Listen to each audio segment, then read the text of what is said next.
সুপ্রিয় বন্ধুগণ, আসসালামু আলাইকুম।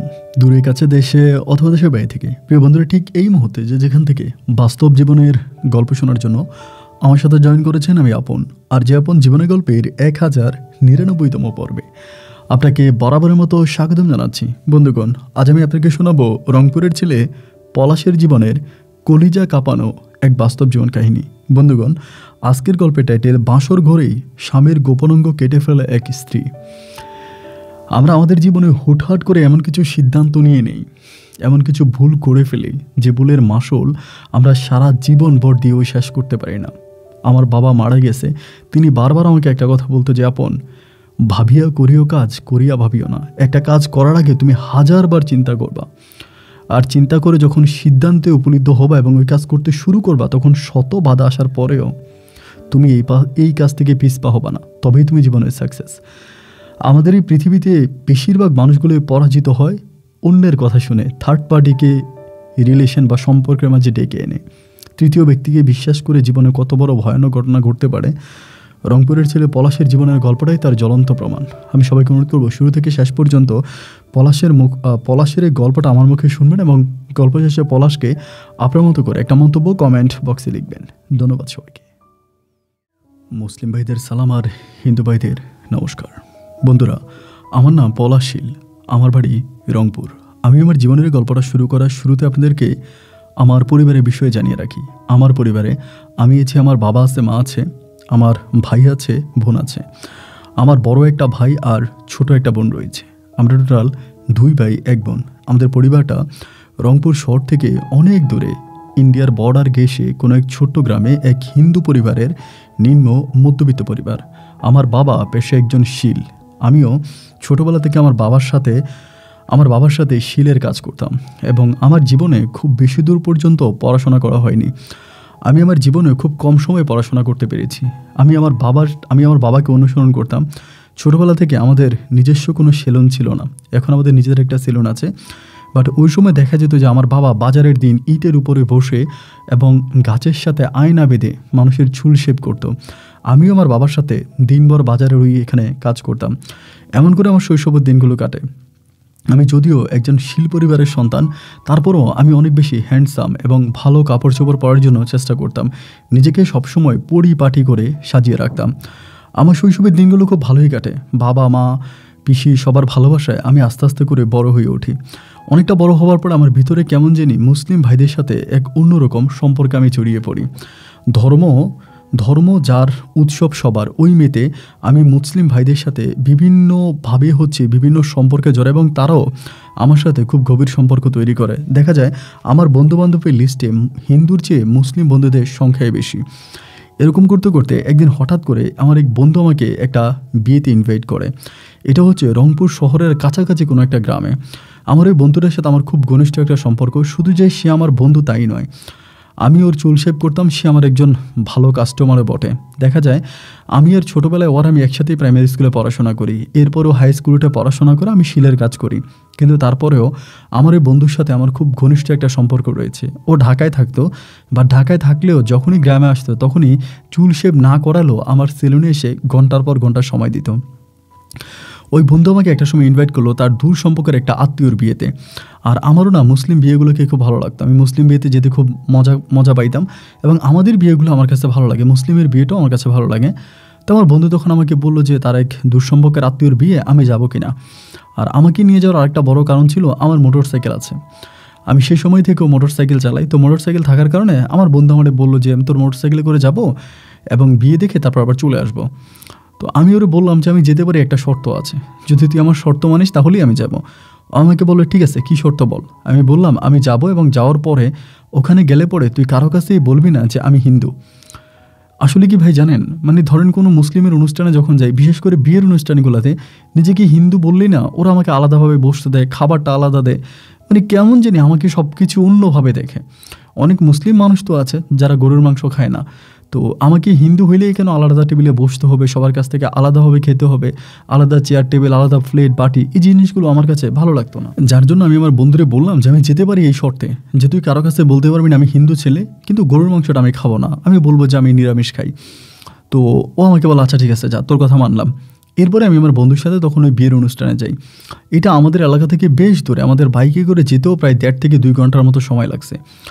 অনেক দূরের একটা জায়গা এবং সেখানে বিয়ের অনুষ্ঠানে যাই খুব বড় করে ধুমধাম করে আনন্দ ফুর্তি করে তখন বিয়েটা উদযাপিত হয়। দিনের বেলায় বিয়ে, আমরা হচ্ছে মেয়ের পক্ষে যাই, ছেলে পক্ষে হয়ে বিয়ে করানোর জন্য মেয়ের বাড়িতে যাই। তো মেয়ের বাড়িতে গেলে ওখানে অনেক ধরনের মেয়েকে দেখতে পাই এবং আর ওই জায়গাটার ভিতরে কেমন জানি আমার কাছে যেটা মনে হলো যে সব মেয়েগুলোই না একটু অন্যরকম সুন্দরী, মানে সবার মাঝে কেমন জানি একটা কিউটনেস কাজ করে।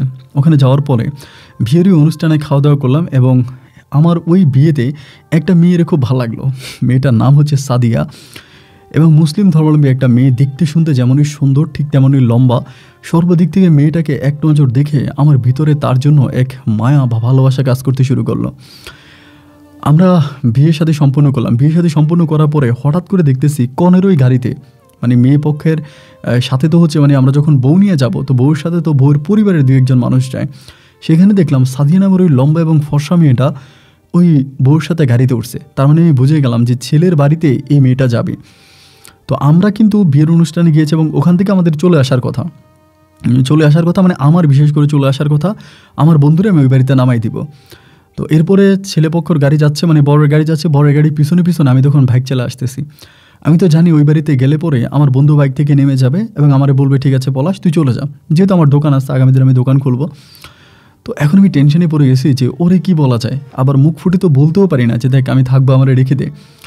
তো এখানে গেলাম এবং বিয়ে বাড়িতে গেছি। যেয়ে পড়ে আমার বন্ধু পলাশ তখন, মানে আমার বন্ধু তখন নেমে গেছে, নেমে আমার বলে পলাশ তা তুই কি থাকবি না চলে যাবি, এরকম করেই বলতেছে। যখন এরকম করে বললো আমার তখন মানে ওরে কী বলবো, আমি বলেছি দোস্ত দেখ আসলে তোরে কী বলবো, যেহেতু এর একটা মুসলিমের বাড়ি, আমি একটা হিন্দু ছেলে, যদিও এতক্ষণ ধরে সবাই জানতো যে আমি মুসলিম, কিন্তু তারপরেও আমার মাথাটা প্রচণ্ড ব্যথা করতেছে। আমার কাছে মনে হয় এখন যদি আমি বাইকটা টান দিই আমি নির্ঘাত অ্যাক্সিডেন্ট করবো। ও আমার বলে তুই কি পাগল হয়ে গেলি নাকি, তুই বাড়িতে থাক। আমি বললাম আরে না বেটা থাকবো না, চলে যাবো। আমার বলে না থাকবি না কেন, কোনো সমস্যা নাই তুই আয়।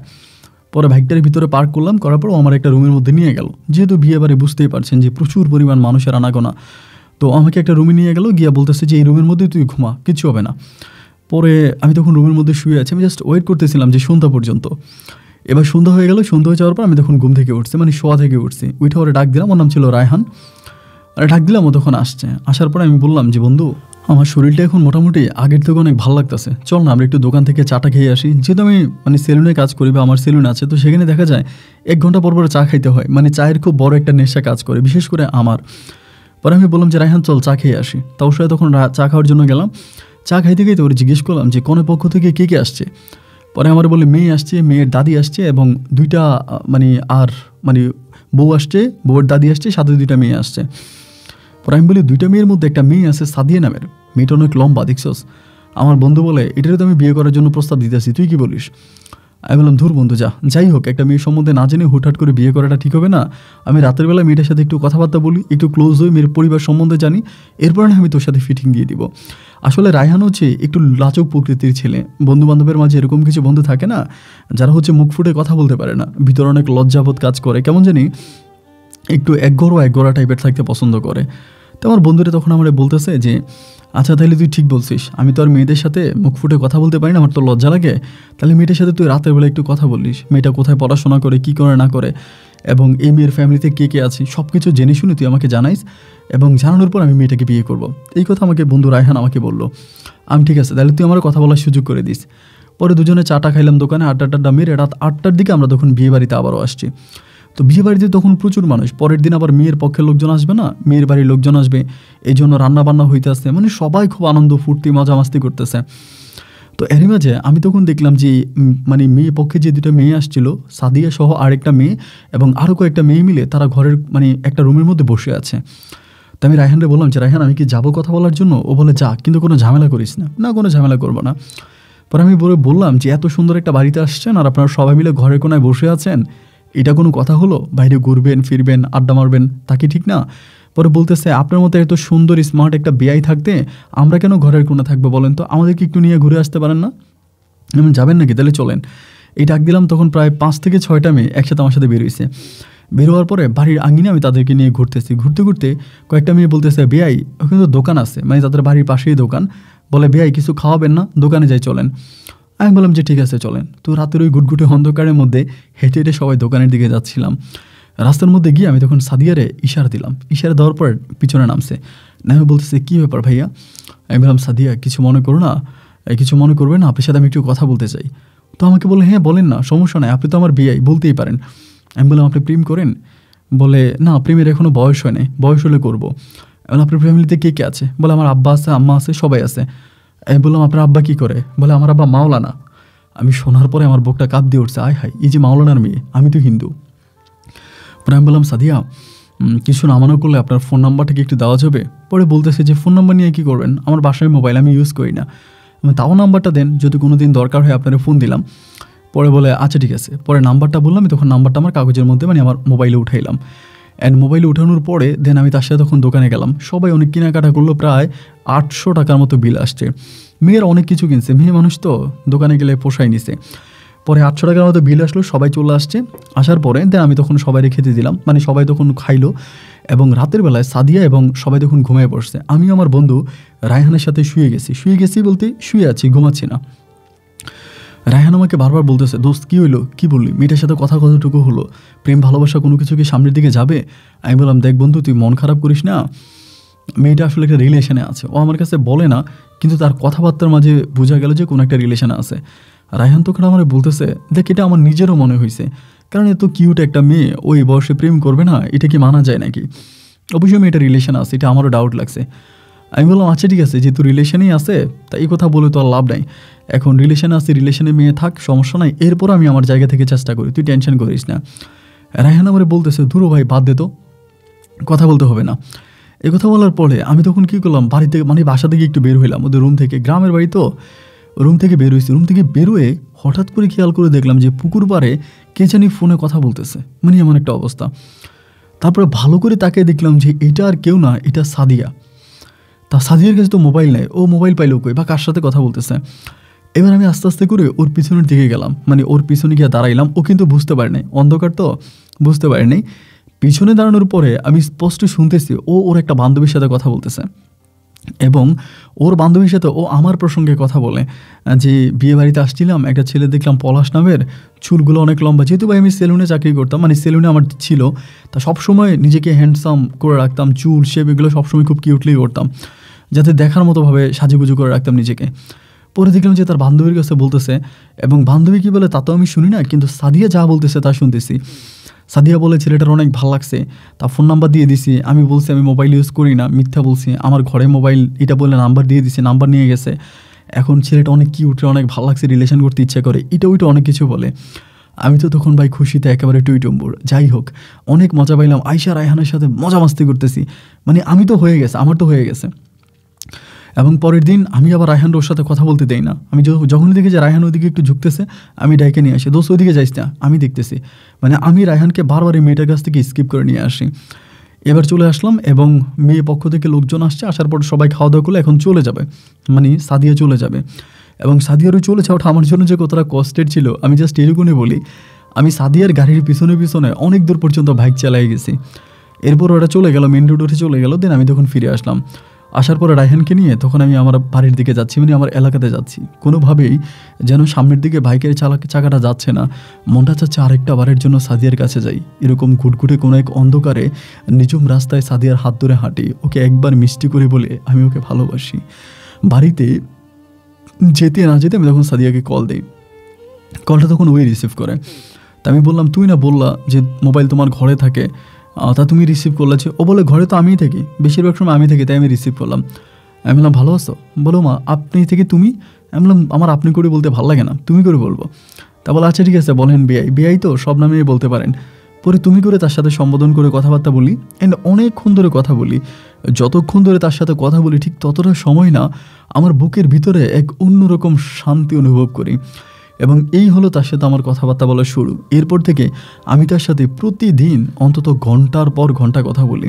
রাত 9টা থেকে 9:30টার মধ্যে সেলুন বন্ধ করি, এবং সেলুন বন্ধ করে দৌড়ে বাড়িতে আসি, খাওয়া দাওয়া করি, এবং সোজা আমাদের একটা পুকুর আছে, পুকুর পাড়ে বসার মতো খুব সুন্দর একটা জায়গা আছে।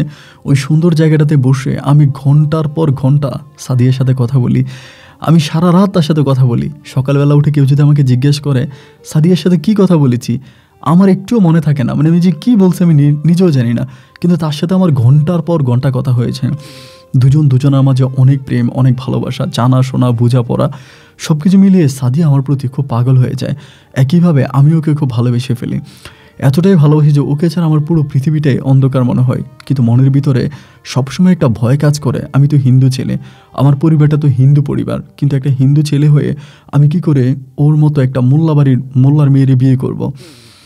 সমস্ত ভয় ভীতিগুলো বুকের ভিতরে একটু একটু করে বাসা বাঁধতেছে। কিন্তু তারপরেও এই মানুষটাকে এতটাই ভালোবাসি, তাকে ছাড়া পৃথিবীর কোনো কিছু চিন্তা করতে পারি না। আমার কাছে মনে হয় যদি কোনোভাবেই তার সাথে আমার ব্রেকআপ হয়ে যায়, কোনোভাবেই যদি তার সাথে আমার সম্পর্কের ফাটল ধরে, তাহলে আমি মনে হয় একটা মুহূর্তও বাঁচব না। ও শুধু আমার ভালোবাসাই না, ও আমার বেঁচে থাকার অনুপ্রেরণা। সব কিছু মিলিয়ে এরকম টুকিটাকি কথাবার্তাগুলো মনের ভিতরে জাগতেছে। কি করব না করব কোনো কিছুই বুঝতে পারতেছিলাম না। আল্লাহকে বারবার একটা কথাই বলি, আল্লাহ, ভগবানকে বলে, ভগবান তুমি আমাকে একটা সঠিক পথ দেখায় দাও। এইভাবে দিন রাতগুলো কাটতে কাটতে একদিন হঠাৎ করে আমাকে বলতেছে, আজকে আমার মা বাসায় থাকবে না, তুমি আসবা। এটা যখন আমাকে বললো, আমি তখন বললাম যে আমি যাব, কিন্তু ভয় লাগতেছে। আমাকে বলে সমস্যা নাই, ভয়ের কিছু নাই, বাইকটা বাজারে রেখে আসবা। আমি বললাম ভাইকে আমি বাজারে কোথায় রাখবো বলো, তোমাকে আমি একটা ফোন নাম্বার দিছি, ওর দোকানের ভিতরে বাইকটা ঢুকিয়ে রাখবা। ও যখন আমাকে এটা বললো, আমি তখন ওর কথা মতো ওর সাথে দেখা করার জন্য আমি রাতের বেলায় সন্ধ্যার দিকে রওনা দিয়ে দিলাম। সন্ধ্যার দিকে দোকান বন্ধ করছি করে রওনা দিছে বাইক নিয়ে। ও আমাকে যে ছেলের নাম্বার দিল ওই নাম্বারে কল দিছে, একটা ছেলে বেরিয়ে আসছে। পরে বলতেছে, ভাই বাইকটা আমার দোকানের ভিতরে রাখেন। এটা একটা ছেলে, বাট আমার কাছে জিনিসটা কোনো সন্দেহ লাগলো। এই ছেলেটার সাথে সাদিয়া সম্পর্ক কী, এবং এই ছেলে কেন সব কিছু জানে, নাকি সাদিয়া আমাকে কোথাও ফাঁসানোর চেষ্টা করতেছে, নাকি আমাকে ধরে ফেলবে, এরকম ভয় লাগতেছিল। তারপরও আস্তে আস্তে করে বাইকটা ওই ছেলের দোকানে রাখলাম। রাখার পরে সাদিয়ার সাথে দেখা করার জন্য ওদের বাড়ির মধ্যে ঢুকলাম।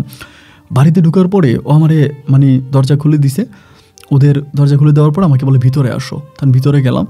যাওয়ার পর দেখলাম যে ঘরটা পুরো ফাঁকা, কেউ নাই, একদম শুনশান নীরবতা। ঘরের মধ্যে গেলাম, যাওয়ার পরে ওর পাশে বসছি। এই জীবনে প্রথম আমি কোনো মেয়ের পাশে বসছি, এবং ওর মতো এত সুন্দরী একটা মেয়ে। ওর শরীরের সাথে যখন আমার শরীরটা লাগলো, মনে হয় যেন নেগেটিভ পজিটিভে মিলে আগুন ধরে যাওয়ার মতো অবস্থা। আমাকে বলতেছে, তুমি তো লজ্জা পাইতেছো কেন? আমি বললাম, না লজ্জা পাচ্ছি না, কিন্তু কেমন জানি বুকের ভিতর ধুপধুপ করে ব্যথা করতেছে।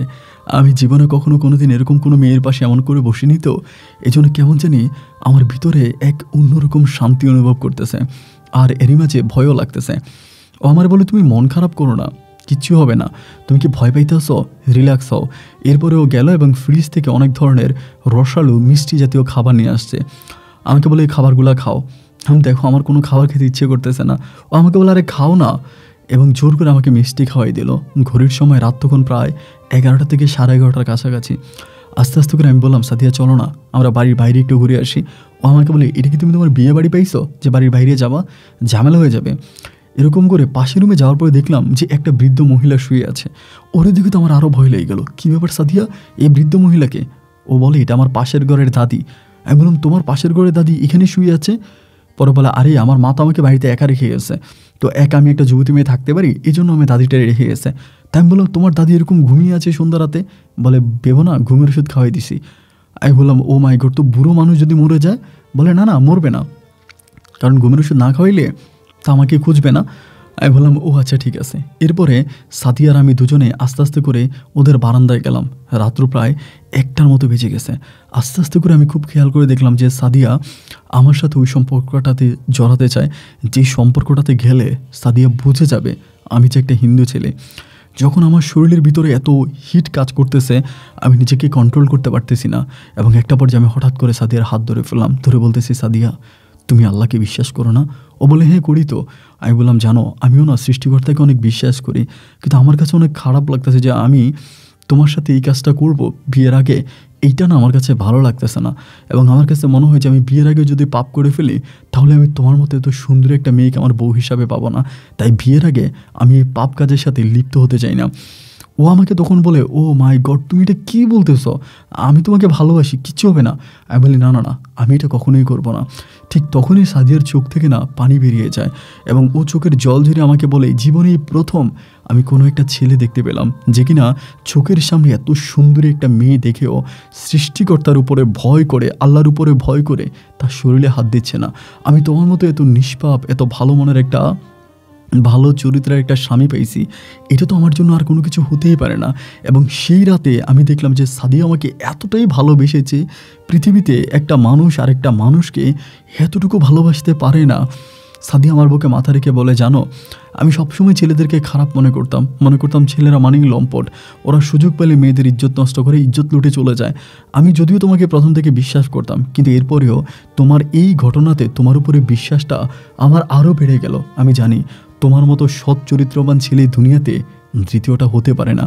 এক কঠিন ভালোবাসার আখড়ায় ফজরের আজান দিয়ে দিল। ফজরের আজানের পরে আমি তখন বললাম আমার বাইকটা, ও আমাকে বলো ও ফজরের নামাজ পড়ার জন্য উঠবে, এই সময় তুমি বাইক নিয়ে চলে যাও। ফজরের আজানটা দেওয়ার পরে আমি তখন সাজিদার বাড়ি থেকে বের হলাম। সকালের স্নিগ্ধ বাতাসে হাঁটতে হাঁটতে ছেলেটার দোকানের সামনে গেলাম এবং গিয়ে দেখলাম যে ছেলেটা দোকানের সামনে দাঁড়িয়ে আছে।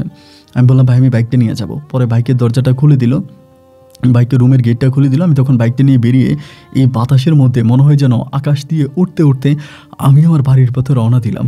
কেন যে এতটা ভালো লাগতেছে, এই ভালো লাগাটা যারা নতুন করে প্রেমে পড়ে তাদেরকে ছাড়া অন্য কাউকে বোঝানো যাবে না। দিন কেটে যায়, রাত কেটে যায়, ঘন্টার পর ঘন্টা কেটে যায়। একজন মানুষ আরেকজন মানুষকে ভালো করে এমনভাবে ভালোবাসতে পারে, এইটা কখনোই আমার জানা ছিল না। এরকম করতে করতে করতে করতে একটা সময় আমি আমার বাড়িতে গিয়ে পৌঁছাই এবং বাড়িতে যাওয়া মাত্রই আব্বা আম্মা দুজনেই খুব খারাপ ব্যবহার করতে শুরু করে, যে তুই সারা রাত কোথায় ছিলি এবং ইদানিং তুই সকাল সকাল দোকান বন্ধ করে দিস, সারা রাত ফোনে কথা বলিস, মানে কেমন জানি আব্বা আম্মা দুজনেই একটু খারাপ ব্যবহার করতেছে। এইভাবে আরও প্রায় 1.5-2 মাসের মতো আমাদের সম্পর্কটা সামনের দিকে অগ্রসর হতে থাকে এবং 1.5-2 মাস পরে হঠাৎ করে একদিন সাদিয়া আমাকে বলতেছে ওকে দেখতে আসবে। দিনটা শুক্রবার ছিল, বিকেলবেলা ওকে বলে যে আমাকে দেখতে আসবে। আমি তখন বললাম তো মেয়ে মানুষ যেহেতু হইছো তোমাকে দেখতে আসতেই পারে, তা দেখলে কী হবে। আমাকে বলে না এই বিয়েটা নিয়ে না আমার আব্বা অনেক সিরিয়াস, আমি ছেলেটাও একটা মাওলানা, ওখানে হয়তো আমাকে বিয়ে দিয়ে দিবে। আমি বললাম সাদিয়া আমি তোকে ভালোবাসি। আসলে তখনকার আমার পরিস্থিতি এরকম যে সাদিয়াকে হারালে আমি মরে যাব, আমি সাদিয়াকে ছাড়া বাঁচব না। আমি ওকে এতটাই ভালোবাসি যে ও আমার দেহের অক্সিজেনের মতো। অক্সিজেন না থাকলে মানুষ যেমন নিঃশ্বাস নিতে পারে না, মারা যায়, ঠিক সাদিয়া না থাকলেও আমি নিঃশ্বাস নিতে পারবো না, আমি মারা যাব। আমি ওকে এত বেশি ভালোবাসি। আমি তখন বললাম সাদিয়া তোমার অন্য বিয়ে হয়ে যাওয়া আর আমি মরে যাওয়ার মাঝে কোনো পার্থক্য নাই। আমাকে বলে আমি কী করবো বুঝতে পারতেছি না। আমি বললাম ধুরু এ তো দেখতে আসতেছে, এমন তো না যে তোমার বিয়ে হয়ে যাবে। যাই হোক আমি তখন সেলুনে কাজ করতেছি রাত্র 8টার দিকে। এর মাঝে কিন্তু আমি ওকে আর কল টল দিতে পারি না, কারণ প্রচুর ব্যস্ত ছিলাম। শুক্রবার তো কাজের একটু চাপ থাকে, মানে সব কিছু বন্ধ থাকে, ওই সময় একটু কাস্টমার বেশি থাকে। তা আমি তখন সেলুনে কাজ করতেছি। দেন 8টার দিকেও আমাকে কল দিছে। কল দেওয়ার পরে একটা লোকের মাত্র মানে চুল কাটছে অর্ধেক হয়েছে, এখন বাকি অর্ধেক না করে তো আর আমি পারি না। আর ও তো জানে যে আমি সম্ভ্রান্ত পরিবারের সন্তান, কোটিপতি আমার বাবা, এবং এটা জানে আমি যে সেলুনে কাজ করি বা আমি যে হিন্দু ছেলে এটা তো ওরা জানে না। অর্ধেক মানে তাড়াতাড়ি করে চুলটা কাইটে আমি তখন সেলুন থেকে বের হয়েছি, অন্য কাস্টমার ছিল ওদেরকে বসায় গেছি। এবং যাওয়ার পরে মানে ও তখন চিৎকার করে কাঁদতেছে ফোনে, তুমি আমার ফোন ধরতেছিলে না কেন, আমি তোমাকে এতগুলো ফোন দিলাম ধরো নাই কেন। আমি বললাম সাদিয়া আসলে আমি একটু ব্যস্ত ছিলাম। আচ্ছা বলো কী হয়েছে। আমাকে বলে কিসের ব্যস্ত, তুমি কী করো। আমার আচ্ছা ঠিক আছে বলো না কী হয়েছে। ও আমাকে বলে তুমি জানো সর্বনাশ হয়ে গেছে। আমি বললাম সর্বনাশ মানে কী হয়েছে। ও আমাকে বলে আমার হাতে আংটি পড়াই দিছে। আমি বলি ও মাই গড, তার মানে ও বলে হাতে আংটি পড়াই দিছে এবং রবিবারে, ওই দিন শুক্রবার ছিল, শনিবার, রবিবারে ছেলেপক্ষ আসবে এজেসারা করে, মানে কলমা করে আমাকে নিয়ে যাবে, পরে অনুষ্ঠান করবে। মানে এটা শোনার পরে মানে আমার কাছে মনে হয় যেন কান থেকে আমার মোবাইল ফোনটা পড়ে যাবে, ফোনটা ধরে রাখতে পারতেছি না। আর এদিক দিয়ে সেলুনের মধ্যে লোকেরা বারবার ডাকতেছে ও ভাই তাড়াতাড়ি আসেন, কিন্তু অনেক কাস্টমার। এবং মানে আমার চোখের পানিগুলো তখন বেরিয়ে গেছে। আমি বললাম সাদিয়া আমি তোমাকে একটু পরে ফোন দেবো। আমাকে বলে আমার এরকম একটা ক্রিটিক্যাল মুহূর্তের মধ্যে তুমি আমাকে ফোন দিবা না, এটা কী ধরনের কথা হতে পারে। যাই হোক এরপরে আমি তখন মানে মোবাইল ফোনটা বাধ্য হয়ে সাইলেন্ট করে আমি তখন দোকানে আসতে বাধ্য হয়েছি, কারণ দোকানে একজনের পর একজন কাস্টমার বসে আছে, তারা হয়তো আমার দোকান ভেঙেও ফেলতে পারে, এমনভাবে রেগে গেছে। পরে এসে চুল শেভ করতে করতে দিন রাত্র 11টা বেজে গেছে। আর বলে ভাই মানে কাস্টমারও বেশি, একে তো আমার বিপদ, ওইদিকে কাস্টমার অনেক বেশি, আর কাস্টমার মানা করলেও কাস্টমার আরও আসে। পরে 11টার দিকে দোকান বন্ধ করে যায়, দেখি যে এতগুলা কল ও আমাকে দিছে, আমি কাউন্ট করতে পারতেছি না। আমি কলটা যখন ব্যাক করলাম দেখলাম তার মোবাইলটা বন্ধ করে দিছে। আমি ঘরে গেছি, ঘরে গিয়ে খাওয়া দাওয়া করি নেই, পুকুর পাড়ে গিয়ে বসছি, আম্মা আব্বা বকতেছে যেই খেতে আয় তুই খাচ্ছিস না কেন, খাবার খাবি না। আমি আর ঘরের দিকে যাচ্ছি না, আমি পুকুর পাড়ে বসে তার মোবাইলে ট্রাই করে যাচ্ছি রাত 2টো পর্যন্ত। তার মোবাইলে ট্রাই করলাম, কিন্তু মোবাইলটা বন্ধ। আমি জানি রাত পোহালেই হচ্ছে শনিবার, এরপরে রবিবারে তার বিয়ে। সো এটা তো আর আমার মানা যায় না। আমি তখন এই রাত 2টার দিকে বাইক বের করছি গোপনে, এবং এরপরও আব্বু টের পেয়ে গেছে। তো এরপর আব্বুরে ম্যানেজ করছি মিথ্যা টিথ্যা বইলা, পরে বাইক নিয়ে তার বাড়ির থেকে রওনা দিছি। আল্লাহ ভাগ্যে যা রাখছে তাই হবে। তার বাড়ির ওইদিকে ফজরের মানে আজানের জন্য অপেক্ষা করতেছি, আজান দেয়, এবং আজান দেওয়ার পর তার বাড়ির মানে পাশের একটা জায়গা, কারণ আমি তো এগুলো সবই চিনি, ওখানে আমি গিয়েছি, রাতে ঘুরেছি, ওই জায়গাটার মধ্যে বসে আছি। দেখলাম সকালবেলা ও তখন কলপারে গেছে, মানে ভোরের দিকে কলপারে গিয়ে হাত মুখ ধুইতে এসে। তা আমি তারপরও তার মোবাইলে ট্রাই করে দেখি যে মোবাইলটা বন্ধ, কোনোভাবেই আমি তখন মানে মোবাইলে লাইন পাইতেছি না। চিন্তা করলাম যে কি করা যায়, মানে এই মুহূর্তে আমি কি করতে পারি। হঠাৎ করে আমার মাথার মধ্যে একটা মানে অন্যরকম আইডিয়া আসছে। আসলে কি বলবো, আল্লাহ হয়তো আমাকে একটা উপায় মিলিয়ে দিছে। এটা আমার তখন মনে হলো যে ওই সময়টার তারিখটা ছিল 22 তারিখ। আমি কী করলাম, হঠাৎ করে মানে বিল, ওই যে আপনার ইলেকট্রিক যে বিল হয় না, মিটারের বিল, আমি মিটারের বিল লেখার জন্য ওদের বাড়িতে ঢুকে গেলাম। মানে ওই একটা টার্গেট নিয়ে ঢুকছি, বাইকটা ওদের বাড়ির গেটে রাখছি, রেখে বাড়ির ভিতরে ঢুকছি। ঢুকার পরে মিটারটাও দেখলাম সামনে। তো আমি তখন কী করলাম, একটা কাগজের মধ্যে মিটারের এটা সেটা লিখতেছি। আসলে তো আমি মিটার দেখতে যাইনি। পরে বললাম বাড়িতে কেউ আসেন? পরে দেখলাম যে একটা লোক বেরিয়ে আসছে এবং মোল্লা টাইপের। আমি দেখে বুঝলাম যে এটা ওর বাবা। পরে আমি বললাম যে কাকা আসসালামু আলাইকুম, খুব সুন্দর করে সালাম দিয়েছি। বলো ওয়ালাইকুম আসসালাম। এখন কাকা মিটারের বিল লিখতে আসছিলাম। বলি কি বলেন, মিটারের বিল এখনও লেখে নাই? আমি বলছি না, লিখতে আসছি। তো আমাকে এক গ্লাস পানি দিবেন, আমার খুব তৃষ্ণা পাইছে। পরে উনি বললো কি যে সাদিয়া এক গ্লাস পানি দে। এই কথা বলার পরেই সাদিয়া তখন পানিটা নিয়ে আসছে। আমি ওর দিকে তাকায়া মানে অবাক। আমি ওরে বললাম এদিকে আসো, পানি দিয়ে যাও। ও আমাকে ইশারা দেয় না, ওর বাবার দিকে দেখাই দেয়। এবং এরই মাঝে ওর বাবা তখন ওই রুমে গেছে, যে ওর কাছ থেকে পানির গ্লাসটা নিয়ে আমাকে তখন পানিটা দিল। আমি বসে পানিটা পান করলাম, করে আমি তখন এখান থেকে বেরোয় বাইকটা জাস্ট স্টার্ট দিয়ে টান দিছি। এমন সময় সাদিয়া আমার কল দিছে। কল দিয়ে বলে তোমার এত বড় সাহস, এটা তুমি কী করলা? আমি বললাম সাদিয়া তোমার বিয়ে হয়ে যাবে কালকে, তুমি কি বুঝতেছো না? আমাকে বলে আমি তো বুঝতেছি যে আমার কালকে বিয়ে হয়ে যাবে, কিন্তু আমি কী করবো বলো?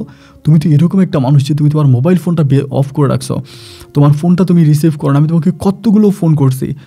আমি তো আর বলতে পারি না রে, আমি তো শিলের বেটা শিল, আমি তো সেলুনের কাজ করি রে। আমি সেলুনের কাজ করা অবস্থায় তো কাস্টমারের চুল শেভ না করে তোমার ফোন রিসিভ করতে পারতেছি না। আমি কান্না করে বলতেছি সাদি আমি মরে যাব, আমি তোমাকে ছাড়া বাঁচব না, আমি তোমাকে অনেক বেশি ভালোবাসি, তুমি আমার বেঁচে থাকার একমাত্র অনুপ্রেরণা সাদিয়া, প্লিজ একটু বুঝতে চেষ্টা করো। ও আমাকে বলে বুঝাবুঝির কোনো কাজ নাই, তুমি কি বলতে চাও ওইটা আমাকে খুলে বলো। আমি বললাম আমি তোমাকে বিয়ে করব। ও বলে বিয়ে করবো আমাকে? তাইলে কালকে রাতে ফোন ধরো নাই কেন? আমি বললাম আমি জানি না। ও আমাকে বলে তাহলে এখন কি করবা? আমি বললাম আমি এখানে আসি, আমি সারা দিন এখানে থাকবো, তুমি আজকে রাতে ফিরে যাবো, আমি তোমাকে নিয়ে পালায়ে যাবো। ও আমাকে বললো তুমি কি পাগল হইছো? কালকে আমার বিয়ে, আমি আজকে রাতে পালায়ে যাবো? আমি বললাম তুমি যদি আজকে রাতে পালাইয়া না আসো, আমি তোমার বাড়ির পিছনে অমুক জায়গায় সারা রাত অপেক্ষা করব। রাত পেরিয়ে যখন ফজরে আজান দিবে আমি এখানে ফাঁসি দিব, আমি সাথে আমার রশি নিয়ে আসছি, আমি অমুক গাছের নিচে দাঁড়াই থাকবো, সকালে ফজরে আজান দেওয়ার সাথে সাথে আমি ফাঁসি দিয়ে মারা যাব। আমি তোমার জন্য সারা রাত অপেক্ষা করবো, এবার তুমি মোবাইল বন্ধ করে দাও। এবার সে আমাকে সারাদিন কল দিতে আছে, পলাশ পাগলামি করো না, তুমি এটা কী করতেছো? আমি বললাম আমি কিচ্ছু বুঝি না, আমি কিচ্ছু জানি না। এমন করে বিকালবেলা ও বলতেছে তুমি চলে যাও, আমি যাব না। আমি বললাম ঠিক আছে, তুমি যদি না যাও আমি এই গাছের নিচে নিজের জীবন দিয়ে দিব, আমি ওখানে দাঁড়িয়ে থাকবো। সারাটা রাত ওখানে দাঁড়িয়ে আছি ভাই।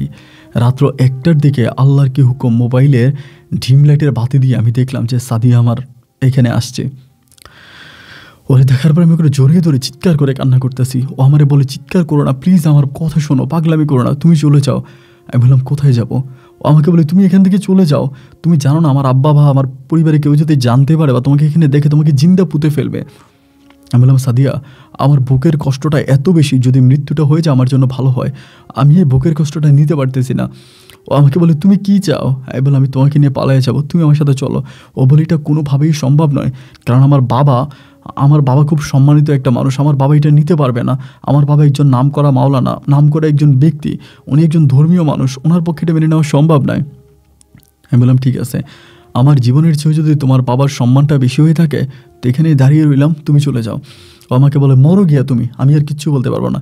এই বলে সে আবারও আসছে, আয়শা ভাই বাসায় চলে আসছে। আয়শা আমাকে কল দিতেছে। আসলে কি ভাই সত্যিকার অর্থে জানেন, আমারও ইচ্ছে হচ্ছে আমি সুইসাইড করে ফেলবো। আমি ওটার জন্যই প্রিপারেশন নিচ্ছি এবং আমি রশিও সাথে নিয়ে গেছি। আমি ওরা রশি কিনে আনছি বাজার থেকে, আমি দেখাইছি যে এই রশি আমি আত্মহত্যা করবো। রাত 3:30টার দিকে আল্লাহর অশেষ মেহেরবানিতে সাদিয়া তখন আমার কাছে আসে এবং সাথে একটা ব্যাগ নিয়ে আমাকে বলে, তাড়াতাড়ি যাও, বাইক স্টার্ট করে, একটু পরেই সকাল হয়ে যাবে। আমি বললাম, তুমি আমার সাথে চলে যাবা? ও আমাকে বলে, হ্যাঁ তাড়াতাড়ি যাও, বাইক স্টার্ট দাও। দৌড়ে দুজনে তখন বাইকের কাছে গেলাম এবং ও বাইকের পিছনে বসলো আর আমি বাইকটি স্টার্ট দিয়ে সকাল হওয়ার আগেই এই গ্রামটা ত্যাগ করলাম। এবং গ্রামটা ত্যাগ করার পর আমি চিন্তা করতেছি যে আমি তাকে নিয়ে কোথায় যাব। অথচ আমি একটা হিন্দু ছেলে, আমি তাকে নিয়ে কোন জায়গায় যাব, এবং সে তো জানে না যে আমি হিন্দু। এরকম করে হাঁটাহাঁটি করতে করতে চিন্তা করলাম কোথায় নিয়ে যাওয়া যায়, কোথায় যাব। পরে বাইকটা টান দিয়ে রংপুর শহরের দিকে গেছি। রংপুর শহরে যাওয়ার পর আমারে বলতেছে যে এখানে আসছো, এখানে কোথায় থাকবা? পরে আমি বললাম, তুমি একটু অপেক্ষা করো। হঠাৎ আমার একটা কাস্টমারের কথা মনে পড়ছে যে ওনার একটা বিল্ডিং আছে। তো ওনার যে বিল্ডিং আছে ওই কাস্টমারটা আবার আমার সাথে সম্পর্ক ভালো। আমি তখন ওরে কী করলাম, স্টেশনে রেখে আমি তখন ওনার আমার ওই কাস্টমারে ফোন দিলাম।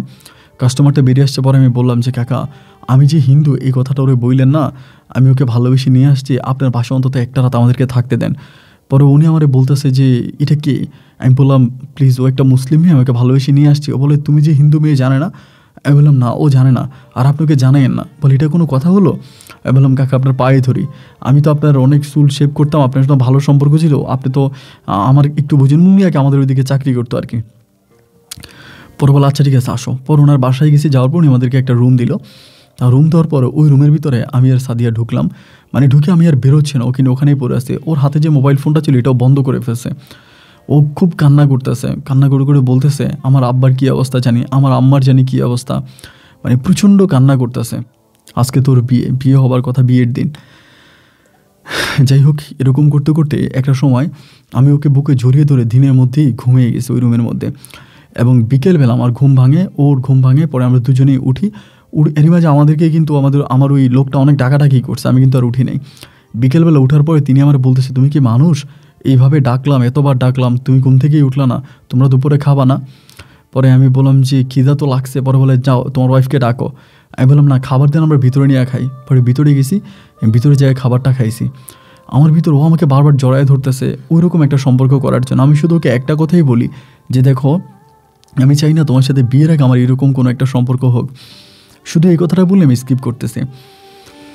এরপরে দেখা গেল একটা পর্যায়ে ও তখন করলো কি, সন্ধ্যার পর আমার বলতেছে আমার খুব খারাপ লাগতেছে, আমি একটু আমার আব্বুরে কল দিব। আমার কেন জানি আব্বুর জন্য খুব পরাণ পড়তেছে। আমি বললাম, সাদিয়া ফোন দেওয়াটা ঠিক হবে না, আমরা গতকালকে রাতে পালায় আসছি, আজকে মাত্র একটা রাত গেছে, যদি এরই মাঝে কিছু একটা ঘটে যায়। আমাকে বলতেছে, না আমার কাছে কেমন জানি লাগতেছে। আমি বললাম, রাতটা কাটাই দিই। আমাকে বলে, আমরা বিয়ে করবো না? আমি বললাম, আমার কালকে বিয়ে করবো। রাত্র 11:30টার দিকে ওরা আমি রাখতে পারতেছি না, 11:30 12টার কাছাকাছি। তখন চিৎকার করে কান্না করতেছে। আমার বলে, আমি আব্বুর সাথে 1 মিনিট কথা বলবো, আমার বুকটা ছিঁড়ে যাচ্ছে। পরে আমি তাকে বললাম, ঠিক আছে তুমি বলো। এই বলে ও তখন কী করলো, ওর বাবারে কল দিল। বাবারে কল দেওয়ার পরে ওর বাবার নাম্বারটা বন্ধ হওয়ার পরে আমার বলতেছে, বাবার নাম্বার তো বন্ধ। আমি বললাম, বাসায় আর কোনো নাম্বার আছে? বলে, ঘরে আরেকটা মোবাইল আছে। আমি, ঠিক আছে ঘরের নাম্বারে কল দেয়। এবার ঘরের নাম্বারে কল দেওয়ার পরে কলটা কেউ একজন রিসিভ করছে, ও লাউড স্পিকার দিল, বাট ওখানকে সবাই কান্না করতেছে, প্রচুর কান্না করতেছে, একটা কান্নার আওয়াজ শুনতে পাচ্ছি। পরে ও কথা বলে না। আমি তখন ওর কাছ থেকে মোবাইলটা টান দিয়ে নিলাম। টান দিয়ে নিয়ে আমি হ্যালো বললাম। পরে ওই পক্ষ থেকে একজন মহিলা রিসিভ করছে। উনি বলে, কে? আমি তখন সাদিয়ার বাবার নাম বললাম। আমি বললাম যে উনি কোথায়? পরে বলে, আপনি কে বলতেছেন? আমি বললাম যে আমি যেই বলতেছি উনি কোথায়? পরে বলে, উনি তো মারা গেছে, রাত 8টার দিকে ওনার দাফন হয়েছে। আমি বললাম, কিভাবে? পরে বলে, সকালবেলা ওনার মেয়ের বিয়ে হবার কথা ছিল, হঠাৎ করে সকালে মেয়েকে পাওয়া যাচ্ছে না, এবং মেয়েকে পাওয়া না যাওয়া অবস্থানে হার্ট অ্যাটাক করে, এবং তখনই তাকে হসপিটালে নিয়ে যাওয়া হয়, এবং দিনের প্রায় 2টার দিকে উনি হসপিটালে মারা যায়। দেন এরপরে রাত 8টার দিকে আমরা দাফন করে ফেলি। সাদিয়া তো শোনা মাত্র একটা চিৎকার দিয়ে জায়গায় অজ্ঞান হয়ে যায়, জ্ঞান হারিয়ে ফেলে। তো পাশের রুম থেকে আমি যাদের বাসা আসছি তারা বারবার দরজা ধাক্কাচ্ছে, দরজা ধাক্কাইতে আসছে। আমি তখন দরজা খুলছি, উনি তখন দৌড়ে রুমে আসছে। এসে বলে, কী হয়েছে? আমি বললাম, কাকা ওর বাবাটা মারা গেছে। পরে বলতেছে, এটা কী বলো? তার তুমি মেয়ে ভাগাই নিয়ে আসছো, এই জন্য মেয়ের বাপ মারা গেছে? তোমার পায়ে ধরি, তুমি ভাবো আমার বাসা থেকে বেরো। আমি বললাম, ও অজ্ঞান হয়ে আছে, ও জ্ঞান হারিয়ে ফেলছে, আমি এখন আপনার বাসা থেকে কী করে বের হবো? উনি আমাকে বলতেছে, বাবা তোমার সাথে আমার সম্পর্ক ভালো, তুমি আমার সাথে অনেক ভালো সম্পর্ক, কিন্তু প্লিজ তুমি বাসা থেকে বেরো। আমি চাই না তুমি আর 1 সেকেন্ড আমার বাসায় থাকো। মেয়ে যেহেতু মারা গেছে, যে কোনো সময় বাসায় পুলিশ আসবে, আমি একটা ঝামেলায় পড়বো। আমি একজন সরকারি লোক, আমি কোনো বিপদ চাই না, তুমি আমার বাসা থেকে বেরো, আমার চাকরিটা চলে যাবে। আমি বললাম কাকা ওর জ্ঞানটা ফিরে আসুক, আমি ওকে নিয়ে বেরিয়েছি। উনি বলেন না, ওর জ্ঞান ফিরে আসতে হবে না, আমি তোমাকে গাড়ি ঠিক করে দিচ্ছি, তুমি অমুক হোটেলে চলে যাও। আমি বললাম তো আমি যে অমুক হোটেলে যাবো, আমি ওকে নিয়ে কী করে যাবো অমুক হোটেলে? বলে তুমি আমি ম্যানেজারকে বলে দিতেছি, সমস্যা হবে না, তুমি যাও। পরে উনি গাড়ি দিল এবং ওনার গাড়িতে উঠে আমি তখন সাদিয়ারে নিয়ে এই অজ্ঞান অবস্থা, ওর জ্ঞান আসে নাই। পরে হসপিটালে, মানে ওই হোটেলে না গিয়ে হসপিটালে গেছি। পরে হসপিটালে ডাক্তারের কাছে নেওয়ার পরে ডাক্তার, মানে ওই সরকারি হসপিটালে, পরে তার জ্ঞান আসছে। ওর কেউ ধরে রাখতে পারতেছে না, ও চিৎকার করে কান্না করতেছে। আমি বলি সাদিয়া প্লিজ তুমি কান্না করো না, তুমি একটু বেড রেস্ট নাও, একটু রেস্ট করো, তোমার আব্বার হয়তো উনি মারা গেছে। বলে পলাশিটা তুমি কী করলা, কেন তুমি আমাকে এভাবে জোর করে নিয়ে আসলা? আমি তো তোমার কাছে আসতে চাইনি। আমার বাবা, আমি জানি আমার বাবা খুবই রাগান্বিত মানুষ, উনি বাঁচবে না, উনি এই কষ্টটা নিতে পারবে না। আমি তোমাকে বারবার করে বলেছি তুমি আমাকে নিও না পলাশ, তুমি আমাকে নিও না, কিন্তু তুমি আমার কোনো কথাই শুনলে না। তোমার ওই পাগলামিতে আমি রাতের শেষ অংশে আমি বাসা থেকে তোমার সাথে পালিয়ে যেতে বাধ্য হলাম। আমার বাবার কবর আমি দেখতে যাই। হলাম সাদিয়া খবরদার এই কাজ ভুলেও করে না, তুমি কবর দেখতে গেলে তোমাকে আর আসতে দিবে না। ও তখন আমার বুকে মাথা রেখে ঘুমড়ে ঘুমড়ে কাঁদতেছে। ভাইরে, যে বুকেও মাথা রাখছে ওই বুকের মধ্যেও তো অনেক ব্যথা, কারণ আমি তো জানি আমি একটা হিন্দু ছেলে। আমার মনে এখনও ভয় কাজ করে যে হিন্দু কথাটা জানার পরে না জানিও কী করে। যাই হোক, পরে এই অবস্থার মধ্যে আমি তখন বললাম সাদিয়া আমি একটা রংপুরের দিকে একটা বাসা ভাড়া করি, আমরা দুজনে থাকার মতো। ও আমাকে বললো আচ্ছা ঠিক আছে, সমস্যা নাই, বাসা ভাড়া করো। পরে হসপিটাল ওরে রাখে আমি তখন আমার ওই লোকটার সহযোগিতা আমি তখন একটা বাসা ভাড়া করি। বাসা ভাড়া করি, ওই বাসার মধ্যে আমি ওকে নিয়ে উঠবো। এখনও ওঠার আগে আমাকে বলতেছে যে পলাশ আমরা বিয়েটা কেন করতেছি না, আমরা বিয়ে করে ফেলি, এটা বলতেছে। এখন আমার কথা হচ্ছে আমি বিয়ে করতে গেলেই তো ধরা খাবো, কারণ আমার ভোটার আইডি কার্ড যেটা আছে এটার মধ্যে তো আমার ধর্ম লেখা আছে, আমি তো হিন্দু ছেলে, আমার নাম পলাশশীল। ও তো যদি জানে পলাশশীল জানলেই তো বুঝে যাবে যে আমি হিন্দু। পরে আমি কী করবো বুঝতে পারতেছি না। এই অবস্থার মধ্যে আমি বললাম আমি কালকে বিয়ে করব, আজকে রাতটা কেটে যাক, কালকে বিয়ে করব। ও তখন আমাকে বলতেছে তুমি বিয়েটা এরকম পিছিয়ে নামাচ্ছ কেন, তুমি বিয়েটাকে পিছিয়ে নামাচ্ছ? তুমি আমার সাথে একই ঘরে থাকো, সব কিছুই করো, কিন্তু বিয়েটা কেন করো না? আমি বললাম সাদিয়া কালকে বিয়ে করব, কালকে কনফার্ম। সারাটা রাত ওরা আমি বুকে নিয়ে ঘুমাইছি। বিশ্বাস করেন আমি জানি যে ওর বাবা গতকালকে রাতে মারা গেছে, ওর বুকের মধ্যে অনেক কষ্ট। ও আমার বুকে মাথা রেখে চোখের পানিগুলো ঝরাতে ঝরাতে একটা সময় ঘুমিয়ে পড়ছে, আর আমি ওর মাথা হাতাতে ফ্লোরের মধ্যে ঘুমাইতেছে। আমার তো জাস্ট ঘর ভাড়া করছে, কোনো ফার্নিচার নাই, কিছুই নেই, ফ্লোরের মধ্যে কোনো রকম শুয়ে আছি। সকাল হওয়ার পরে ও আমার বলতেছে চলো কাজী অফিসে চলো। আমি কিন্তু সারাটা রাত খুবভাবে চেষ্টা করছি ওরে বলার জন্য যে দেখো আমি তো মুসলিম না, কিন্তু আমি ওকে বলতে পারিনি। কেন জানি বুকের ভিতর একটা ভয় কাজ করতেছিল। এই ভয়ের কোনো সংজ্ঞা আমি জানি না, কিন্তু কেন জানি মনে হয় যে আমার নিঃশ্বাসটা মনে হয় বন্ধ হয়ে যাবে। এবং ও যদি কখনো জানতে পারে, যদিও কখনো জানে যে আমি হিন্দু, তাহলে যে ও কী করবে আমি বুঝতে পারতেছি না। পরে ভাবলাম যে ঘরের মধ্যে বললে আবার কি করে না করে। ও কিন্তু খুব রাগী, সাদিয়া কিন্তু প্রচণ্ড রকমের রাগী, তো ঠান্ডা মেয়ে না। পরে ও সকালবেলা উঠে রেডি হয়ে গেছে, আমার বলে চলো পলাশ কাজী অফিসে যাব। আমি বললাম কাজী অফিসে তো যাবো, ঠিক আছে একটু ওয়েট করি। ও বলে কেন ওয়েট করবো, সকাল সকাল কাজী অফিসে গিয়ে বিয়ে করে ফেলি, চলো। এবং ও আমাকে নিয়ে তখন কাজী অফিসে দিয়ে গেল। যাওয়ার পরে ভাই আমার গলায় তখন পানি নাই, আমি শুধু ভগবানকে ডাকতেছি, ও ভগবান তুমি আমাকে রক্ষা করো, ভগবান তুমি আমাকে রক্ষা করো, আমি আর নিতে পারতেছি না। এবং কাজী অফিসে যাওয়ার পরে কাজী অফিসে বসার পরে কাজী বলতেছে যে তো আমাদের দুজনের ভোটার আইডি কার্ড দাও। তো ওর ভোটার আইডি কার্ড দিল, আমি তখন আমার ভোটার আইডি কার্ডটা বের করছি। মানে কী করবো, মানে তখন পর্যন্ত আমি ওরে বলতে পারতেছি না যে সাদিয়া আমি তো হিন্দু, আমি এটা ওরে বলতে পারতেছি না। পরে ভোটার আইডি কার্ডটা কাজীর হাতে দিলাম। কাজীর হাতে দেওয়ার পরে কাজী ভোটার আইডি কার্ডের দিকে তাকায়, আমার দিকে তাকিয়ে বলতেছে আপনি কি আমার সাথে মস্কারি করেন? আমি তখন নিচের দিকে তাকিয়ে আছি। কাজী বলে আপনি কি আমার সাথে মস্কারি করেন, মস্কারি পাইছেন? সাদিয়া তখন বলতেছে কেন, কী হয়েছে, মস্কারি হওয়ার কী আছে? বলে দেখেন তো আপনারা ভোটার আইডি কার্ডটা। পরে ভোটার আইডি কার্ডটা সাদিয়া দেখার পরে টপ টপ করে চোখের পানিগুলো ভোটার আইডি কার্ডের মধ্যে ফেললো, এবং মুহূর্তের মধ্যে ও তখন তার জুতাটা খুলে এই কাজী অফিসে কাজীর সামনে আমাকে পিটতে শুরু করলো, মারতে শুরু করলো। লম্পট প্রতারক, তুই আমাকে এভাবে ধোকা দিলি, তুই আমার সাথে এভাবে বেইমানি করলি, একটা হিন্দু ছেলে হওয়ার পরেও তুই আমাকে কেন ঘর থেকে বের করে আনলি, তোর জন্য আমার বাবা মারা গেছে। এবং জুতো দিয়ে পিটাইতেছে। কাজী সহ কাজী অফিসের আরও যারা লোকজন আছে তারা সবাই তারে ধরতেছে যে আপনি একটু ঠান্ডা হন। পাগলামি করবেন না, প্লিজ একটু ঠান্ডা হন, শান্ত হন। কিন্তু ওরে কেউ শান্ত করতে পারতেছে না। ও এত পরিমাণে রেগে গেছে যে ওকে কেউ ধরে রাখতে পারতেছে না। ও যেন চেয়ার টেবিল সব কিছু ভেঙে ফেলবে। এমতো অবস্থার ভিতরে কাজী তখন পুলিশে কল করে। কাজী পুলিশে কল করে এবং পুলিশ আসবে ও তখন বুঝে গেছে, এবং পুলিশ আসবে বুঝে যাওয়ার পরেও তখন এখান থেকে দৌড় দিয়ে বেরিয়ে গেছে, মানে কাজী অফিস থেকে বেরিয়ে গেছে। বেরিয়ে হয়ে যাওয়ার পর ও বেরিয়ে চলে গেছে, ওরা কাজে আটকাইতে পারে নাই। এবং পুলিশ এসেই তখন আমাকে ধরছে, ধৈর্য বলতেছে। পরে কাজী অবজেকশন দিল যে এই ঘটনা, একটা মুসলিম মেয়ে ভাগায় নিয়ে আসছে, কিন্তু ও মূলত হিন্দু। এই কথা বলার পরে এখান থেকে আমাকে পুলিশে নিয়ে গেল। আমি তখন থানায় গেলাম। থানায় যাওয়ার 7 দিন পর্যন্ত আমি থানায় ছিলাম, কিন্তু সাদিয়ার সাথে আমার কোনো যোগাযোগ হয় নাই। ও আমার সাথে কোনো যোগাযোগ করে না। এবং 7 দিন পরে পুলিশ যখন দেখলো যে মানে কোনো মেয়ের অভিযোগ নাই, কারো কোনো অভিযোগ নাই, আমি পড়েই আছি থানার ভিতর, পরে পুলিশ আমাকে ছেড়ে দিল। আমি তখন থানা থেকে বেরোই, যে ঘরটা ভাড়া করছিলাম ওখানে গেলাম, যে দেখলাম যে ওইখানেও যায় নাই। বাড়িওয়ালাকে জিজ্ঞেস করলাম, বাড়িওয়ালা বলে না, আমার এখানে তো কোনো মেয়ে আসে নাই। আমি তখন ওখান থেকে বের হইয়া পাগলা কুত্তার মতো ওরে রংপুর শহরের অলিতে গলিতে এখানে সেখানে বিভিন্ন জায়গায় খুঁজতেছি, কিন্তু আমি আর ওরে পাই না। ওর নাম্বারটাতে কল দিয়ে নাম্বারটা বন্ধ, ও কোথায় চলে গেছে, ওর কোনো সন্ধান আর আমি পাইতেছি না। পরে গোপনে গোপনে ওর এলাকাতে গেলাম, ওর বাড়িতে গেলাম। এবং বাড়িতে যাওয়ার পরে, বাড়িতে গেলাম বলতে বাড়িতে খোঁজ খবর নিলাম যে বাড়িতে গেছে কিনা, কিন্তু বাড়িতেও খোঁজ খবর নিয়ে দেখলাম যে না, ও বাড়িতেও যায় নাই। তাহলে ও গেলটা কোথায়?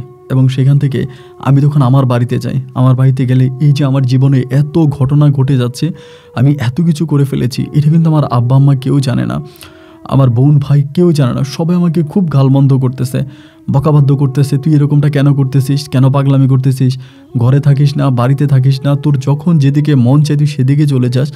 আমি কাউকে বুঝাইতে পারতেছি না যে আমার বুকের ভিতরে ধাউ ধাউ করে জ্বলতেছে আগুন, আমার এই আগুন নিভবে কেমন করে। আমি না কারো কাছে যাইতে পারি, না কাউকে বলতে পারি। অশ্রু সিগ্ধ চোখে শুধু ভগবানকে বলি, ও ভগবান তুমি আমায় রক্ষা করো, তুমি আমায় রক্ষা করো। এরকম করে সময়গুলো কাটতে কাটতে প্রায় 3 থেকে 4 দিন কেটে গেছে। 4 দিন পরে হঠাৎ করে আমার একদিন মনে পড়লো যে ও আমাকে একদিন বলছিল যে ওর একটা বান্ধবী আছে ঢাকায়, ওর একটা বান্ধবী আছে ঢাকায়। একদিনও আমাকে এটা বলছিল। আমি ঢাকায় গেছিলাম মানে সেলুনের মাল কেনার জন্য। পরে আমি বলি আমি ঢাকায় ঘুরতে আসছি। ও তখন আমাকে বলছিল যে অমুক জায়গায় ওর একটা বান্ধবীর বাসা আছে। আপন ভাই আপনি বিশ্বাস করেন, শুধু জায়গার নামটা আমি জানতাম, আর কিছু জানতাম না। আমি সেখানেই তাকে, মানে ঢাকার মধ্যে একটা জায়গা, আমি তো সেখানে তাদের খুঁজতে চলে গেছি। ওইখানে তারা খুঁজতেছি, তারা কোথাও খুঁজে পাই না, কোনোভাবেই তার কোনো সন্ধান পাই না। ওইখানে আমি প্রায় 20-25 দিনের মতো থাকি ঢাকাতে। কোনো সন্ধান না পাইয়া আমি পুনরায় আবারও ওর গ্রামের বাড়িতে গেছি। গ্রামের বাড়িতে যাওয়ার সময় ওর সাথে আরেকটা মেয়ের ক্লোজ বান্ধবী ছিল, ওদের পার্শ্ববর্তী বাড়ির। ওই মেয়েটার সাথে ওর ভালো সম্পর্ক। ওই মেয়েটার নাম হচ্ছে সালমা। এবার আমি অনেক কষ্টে পরে ওই সালমা মেয়েটার সাথে যোগাযোগ করতে সক্ষম হই। যোগাযোগ করতে সক্ষম হওয়ার পরে সালমার নাম্বারটা ম্যানেজ করে সালমারে কল দিই। কল দিয়ে পরে সালমা আমার প্রচুর গালাগালি করে যে আপনি তো মানুষ না, আপনি একটা নরপিশাচ, আপনি যে কাজটা করেছেন, আপনি একটা হিন্দু ছেলে হয়ে ওরে কেন আপনি ঘর থেকে ভাগায় নিয়ে গেছেন, আপনি ওরে নিয়ে গেলেন কেন, আপনি তো ওকে বাসা থেকে মানে নিয়ে যাওয়াটা আপনার উচিত হয় নাই, আপনি কেন নিয়ে গেলেন, আপনি ওকে নিয়ে কেন ওর জীবনটা আপনি এভাবে নষ্ট করে দিলেন, কেন আপনি ওর জীবনটা এরকম করে নষ্ট করলেন। ও তো একটা নিষ্পাপ মেয়ে ছিল, ও তো জীবনে কোনোদিন কোনো ছেলের দিকে তাকায়নি, ও তো অনেক ভালো ছিল, আপনি কেন ওরে নিয়ে গেলেন। আর এই মেয়েটা যখন আমাকে কথাগুলো বলতেছে আমি তখন বুঝে গেছি যে সাদিয়ার সাথে ওর যোগাযোগ আছে, তা না হলে আমাদের এই বিতর্কত কথাগুলো সালমা জানলো কেমন করে। আমি তখন সালমাকে বলতেছি, বোন রে আমি তোমার সাথে একটা বার শুধু দেখা করতে চাই। বলেন আমি আপনার সাথে দেখা করবো না। আমি বললাম বোন তোমার পায়ে ধরি, তুমি আমাকে একটা বার বলো যে সাদিয়া কোথায় আছে। আমাকে বলে না ভাই আমি বলতে পারবো না। আমি বলি তুমি বলতে পারবা না, তুমি বলতে যদি না পারো তাহলে আমি সাদিয়ার বাড়িতে যাব, এবং সাদিয়া যেহেতু আমাকে ছেড়ে এত দূরে চলে গেছে, আমি শুধু সাদিয়াকে খুঁজে পাবো না, আমি সাদিয়ার বাড়ি যাব এবং সাদিয়ার যে আছে আত্মীয় স্বজন আমি সবার কাছে বলবো আমি হিন্দু ছেলে হয়ে সাদিয়াকে ঘর থেকে বাগায় নিয়ে গেছি, আপনারা আমাকে মারেন। ও আমাকে বলে আপনি কি পাগল হয়ে গেছেন? আরে ভাই আপনি যদি একবার গিয়ে এই কথাটা বলেন আপনাকে ওরা আস্ত রাখবে, আপনাকে তো ওখানে ওরা মেরে আপনাকে প্যাকেট করে ফেলবে। আমি বললাম আমি তো মরতে চাই, আমি তো চাই মরার জন্য, এই জন্য আমি যাবো। আমাকে বলে কেন পাগলামি করতেছেন, সাদিয়া ঢাকাতে আছে, আপনি আর সাদিয়ার বাড়িতে গিয়ে সাদিয়ার আর অপমান করেন না, আর ওরে কষ্ট দিয়েন না। আমি তখন বললাম ঢাকা কোথায়? বলে ঢাকা ওর বান্ধবীর বাসায়। আমি বললাম আমি তো জানি ও ঢাকা ওর একটা বান্ধবী আছে, বান্ধবীর বাসাটা কোথায়? এরপর আমি সালমার কাছ থেকে সাদিয়ার ওই বান্ধবীর বাসার ফুল ঠিকানাটা নিই, কিন্তু ও আমাকে বলে যে ভাই আপনি কিন্তু বললেন না যে আমি আপনাকে ঠিকানা দিছি। এর পরের দিন আমি রাজধানী শহর ঢাকার উদ্দেশ্যে আবারও রওনা দিই। যে এলাকাতে আমি দীর্ঘ 20 থেকে 25 দিন যাবৎ ছিলাম, সাদিয়াকে হন্য হয়ে খুঁজেছি, সেই এলাকাতে আমি আবারও ঘুরি। এবং ঘুরতে ঘুরতে সেই ঠিকানা অনুযায়ী আমি তখন ওই বাসার মধ্যে যাই। বাসার মধ্যে যাওয়ার পরে দেখি যে সাদিয়া ওখানে বসে আছে। রুমের মধ্যে ঢোকার পর মানে কলিং বেল টিপে দরজা ঢুকলাম, ভিতরে ও বসে আছে। ও আমাকে দেখা মাত্রই মানে আরেকটা রুমের মধ্যে ঢুকে গেছে। পরে আমি ভিতরে ঢুকছি, ঢোকার পরে ওর যে বান্ধবী ছিল সেই মেয়েটা বলতেছে, ভাই আপনি কে? ওর একটা বান্ধবী ওখানে জব করে, বিয়ে হয়েছে, সম্ভবত ডিভোর্স হয়ে গেছে মেয়েটার, এরকম কি একটা জব করে। পরে আমি বললাম, ভাইয়া আপু আমার নাম পলাশ। বলে, ও আচ্ছা আপনি সেই পলাশ। তো আমি বললাম, আমি সাদিয়ার সাথে একটু কথা বলতে চাই। বলে, সাদিয়া তো আপনার সাথে কথা বলবে না। আমি বললাম, আপনি সাদিয়াকে একটু ডাকেন। তারপরে মেয়েটা সাদিয়াকে ডাকতেছে, সাদিয়া দরজা খোল, দরজা খোল, তুই একটু পলাশ ভাইয়ের সাথে কথা বল। সাদিয়া বলে, ওকে এখান থেকে চলে যেতে বল, ও যদি না যায় আমি কিন্তু আত্মহত্যা করবো, আমি কিন্তু সত্যি বলতেছি আমি আত্মহত্যা করবো। ওরা বলে এখান থেকে চলে যাইতে। আমি খুবভাবে চেষ্টা করলাম ওর সাথে অন্তত একটু কথা বলার জন্য, কিন্তু আমি ওর সাথে কথা বলতে পারলাম না, কোনোভাবেই ওর সাথে আমার কথা বলা হলো না। এরপরে মেয়েটা আমাকে বলতেছে, ভাই আপনি এখান থেকে চলে যান, তা না হলে সাদিয়া হয়তো সিরিয়াস কিছু করে ফেলবে। পরে আমি এখান থেকে চলে আসলাম। আসার পরে আমি তখন ঢাকাতে, ও যে বাসায় থাকতো তার আশেপাশে একটা সেলুন দোকানে চাকরি নেই, চুল কাটার। ও তখন খবর পায় যে আমি এখানে সেলুনে চাকরি করি। ও আমাকে বলে, তুই তো শিলে ছিলি, মানে ওর বান্ধবীরে বলো, ওর বান্ধবীর সাথে মাঝে মাঝে আমার কথা হইতো। এরকম করতে করতে ও তখন করে কি, ওর বান্ধবীর সাথে, ওর বান্ধবী যে অফিসে চাকরি করে ওই অফিসে সাদিয়া নিজেও চাকরি নেয়।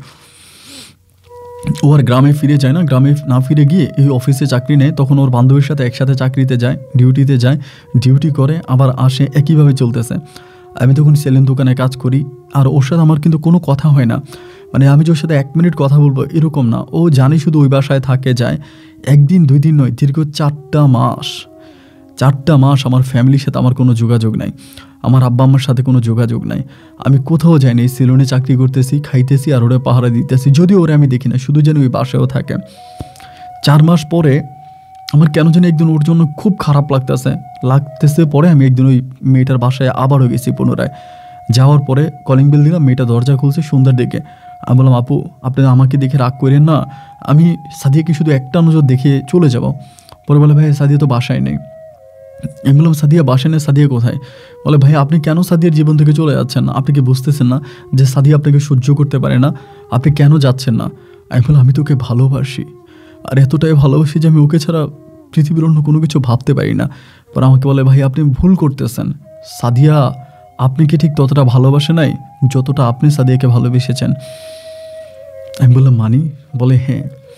কথাটা শুনলে আপনার খারাপ লাগবে, আপনার কষ্ট হবে, আপনার পাগলামি দেখে আমি কথাটা বলতে বাধ্য হচ্ছি। সাদিয়া কোথায় গেছে জানেন?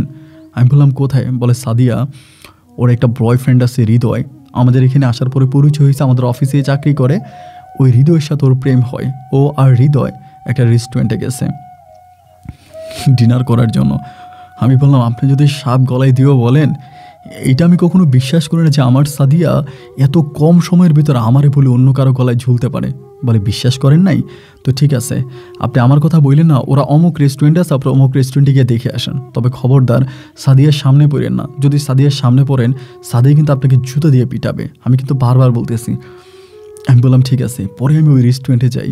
ভাই রে, ও ভাই, মানুষ যে এত পাষাণ হতে পারে এটা আমার কোনোদিন কল্পনায়ও ছিল না। আমি ওখানে যাওয়ার পরে দেখতেছি সাদিয়া ওই ছেলেটাকে খাওয়াই দিচ্ছে এবং সাদিয়াকে ওই ছেলে খাওয়াই দিতেছে। সাদিয়া এতটাই খুশি, এতটাই আনন্দিত, এতটাই উৎফুল্লিত যে ওকে দেখে মনেই হয় না ওর জীবনে আজ থেকে 4 মাস আগে এত বড় একটা ঘটনা ঘটে গেছে। ওকে দেখলে মনেই হয় না যে ও 4 মাস আগে ওর বাবাকে কবরে শোয়াই দিছে, ও আমাকে ঘর থেকে আমার সাথে পালিয়ে আসছে, ছেলেটার সাথে শরীরে শরীর লাগিয়ে এতটা ক্লোজ হয়ে খাবার খাচ্ছে।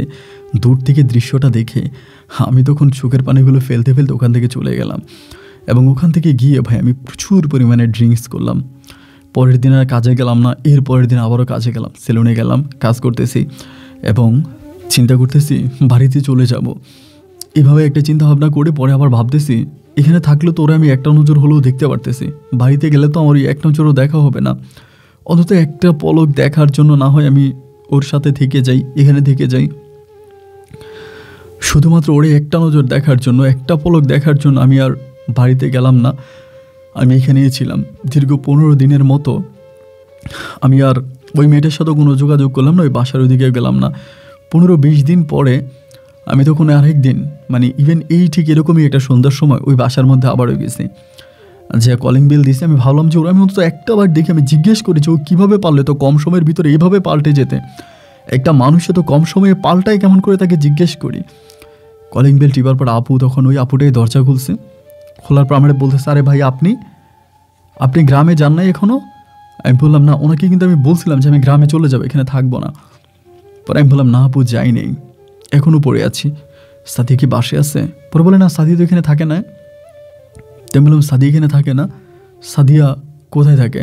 পরে বলে, সাদিয়া তো তার শ্বশুর বাড়িতে। আমি বললাম, শ্বশুর বাড়ি? ওর বিয়ে হলো কবে? বলে, আপনি হৃদয় নামে যে ছেলেটার সাথে দেখেছেন, ওরাকেই ও বিয়ে করছে। ওরা কোর্ট ম্যারেজ করছে, আলাদা বাসা নিছে, আলাদা বাসায় থাকে। আমি বললাম, আলাদা বাসা নিছে, আলাদা বাসায় থাকে, কোথায় বাসা? পরে বলে, ভাইয়া প্লিজ আমি আপনাকে এত কথা বলতে পারবো না, আপনি প্লিজ ওর জীবন থেকে সরে যান, ও তো আপনাকে চাচ্ছে না। আর কত আপনাকে বলবো ওর জীবন থেকে চলে যাওয়ার জন্য? আপনি কেন ওর জীবন থেকে চলে যাচ্ছেন না? কেন আপনি বারবার ওর পিছনেই ঘুরতেছেন? আমি বললাম, আপু আজ থেকে প্রায় 4.5 থেকে 5 মাস আগে ওর হাত ধরে আমি শুধু রংপুরের ওই অজপাড়া গা থেকে আমি ঢাকা পর্যন্ত আসি, রংপুর পর্যন্ত আসি, ওকে আমি বউ বানাবো বলে। রংপুর ওর সাথে আমার রাগ হয়েও ঢাকায় চলে আসে। আপু আমি ওর পিছনে পিছনে ঢাকায় আসি।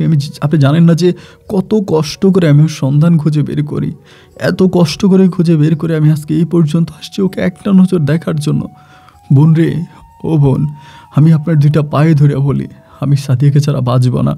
আপনি বলেন সাদিয়ার কোথায় বিয়ে হয়েছে? পরে আমাকে বলে, ভাইয়া প্লিজ কেন পাগলামি করতেছেন, এই পাগলামি বন্ধ করেন, সাদিয়ার বাসার ঠিকানা আমি আপনাকে দিতে পারবো না।